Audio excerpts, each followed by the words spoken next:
morning to all of you. My name is Muskan and I am the student of 12th class. आज हम discuss करने वाले हैं communication से related एक टॉपिक है active listening.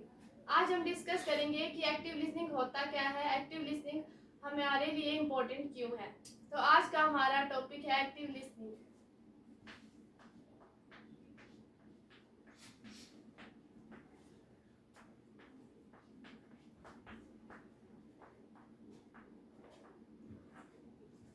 Active listening, active का हिंदी में मतलब होता है सक्रिय और लिसनिंग का मतलब होता है सुनना। इस तरह एक्टिव लिसनिंग का हिंदी में मतलब होता है सक्रिय रूप से सुनना या ध्यान से सुनना। हमारे लिए इम्पोर्टेंट है कि जब हम अपने विचारों को कम्युनिकेट कर रहे होते हैं तो जो बोलने वाला व्यक्ति है उसके विचारों को हम ध्यान से सुने। तो सबसे पहले मैं आपको लिसनिंग डिफाइन करती हूँ कि लिसनिंग स्किल है क्या, ये इम्पोर्टेंट क्यों है और हम सुनते क्यों हैं।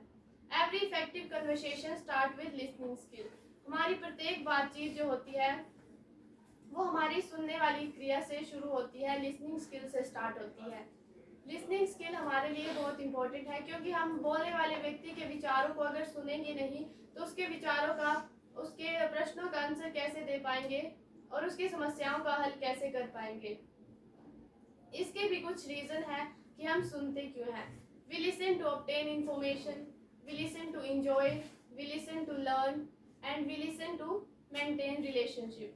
हम सुनते हैं ताकि हम दूसरों के विचारों को समझ सके, हम सुनते हैं ताकि हम इंजॉय कर सके, मनोरंजन कर सके, जैसे हम गाने वगैरह सुनते हैं। हम सुनते हैं ताकि हम अपने रिश्तों को बेहतर बना सके। तो जब भी आप अपने विचारों को कम्युनिकेट करो तो इसके लिए आवश्यक है कि आप बोलने वाले व्यक्ति के विचारों को ध्यान से सुने। तो अब मैं डिफाइन करती हूँ active listening. Active listening is an art. Active listening एक आर्ट है जो हमें दूसरे व्यक्ति के विचारों को समझने और समझकर उसका आंसर देने में हेल्प करता है और उसकी समस्याओं को सुलझाने में भी मदद करता है। एक्टिव लिसनिंग के भी कुछ फैक्टर है जो मैं आपको बारी बारी से डिफाइन करती हूँ।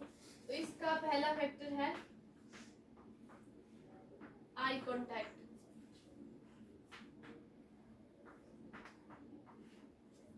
आई कॉन्टैक्ट, जब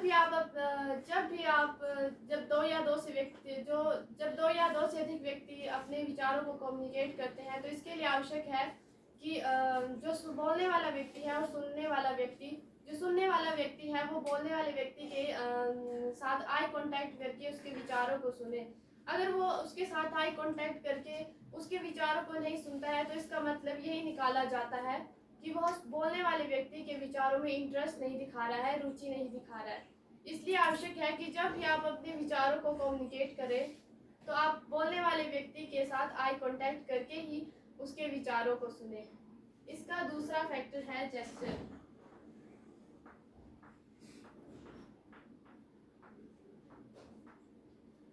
जेस्चर का मतलब होता है हाव भाव। जब भी कोई व्यक्ति अपने विचारों को बोल रहा है उसके हाथों के हाव भाव, उसके चेहरे के एक्शन, ये भी कम्युनिकेशन में बहुत इम्पोर्टेंट होते हैं। फॉर एग्जांपल, आपका कोई फ्रेंड आपसे थोड़े से डिस्टेंस में खड़ा है तो आप उसको दूर से हाय बोलते हो, तो ये भी आपको अपने विचारों को कम्युनिकेट करने में हेल्प करता है। इसलिए हमेशा ये याद रखें कि जब भी आप अपने विचारों को कम्युनिकेट कर रहे हैं तो अपने हाथों के हाव भाव या चेहरे के एक्शन को भी ध्यान में रखें। इसका तीसरा फैक्टर है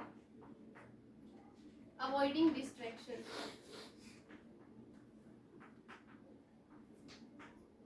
अवॉइडिंग डिस्ट्रैक्शन मतलब बाहरी रूप से आने वाली बाधा। जब भी आप अपने विचारों को कम्युनिकेट कर रहे हैं तो जो बाहर से आने वाली बाधा है, आपको दो या दो से अधिक व्यक्ति को अपने विचारों को कम्युनिकेट करने में बाधा के रूप में कार्य कर रही है, तो आपको उस बाधा को अपने बीच नहीं आने देना है और अपने कम्युनिकेट को बेहतर रूप से बनाना है। फॉर एग्जाम्पल, आप कोई इम्पोर्टेंट मीटिंग में बैठे हो या कोई इम्पोर्टेंट कार्य कर रहे हो तो आप अपने फ़ोन की रिंगटोन को साइलेंट करें या अपने फ़ोन को स्विच ऑफ करके ही बैठे। ये आपको अपने विचारों को कम्युनिकेट करने में भी हेल्प करेगा। तो ये थे 3 फैक्टर एक्टिव लिसनिंग के कि एक्टिव लिसनिंग क्यों इम्पोर्टेंट है। सो आई होप आपको समझ आ चुका होगा। Thank you.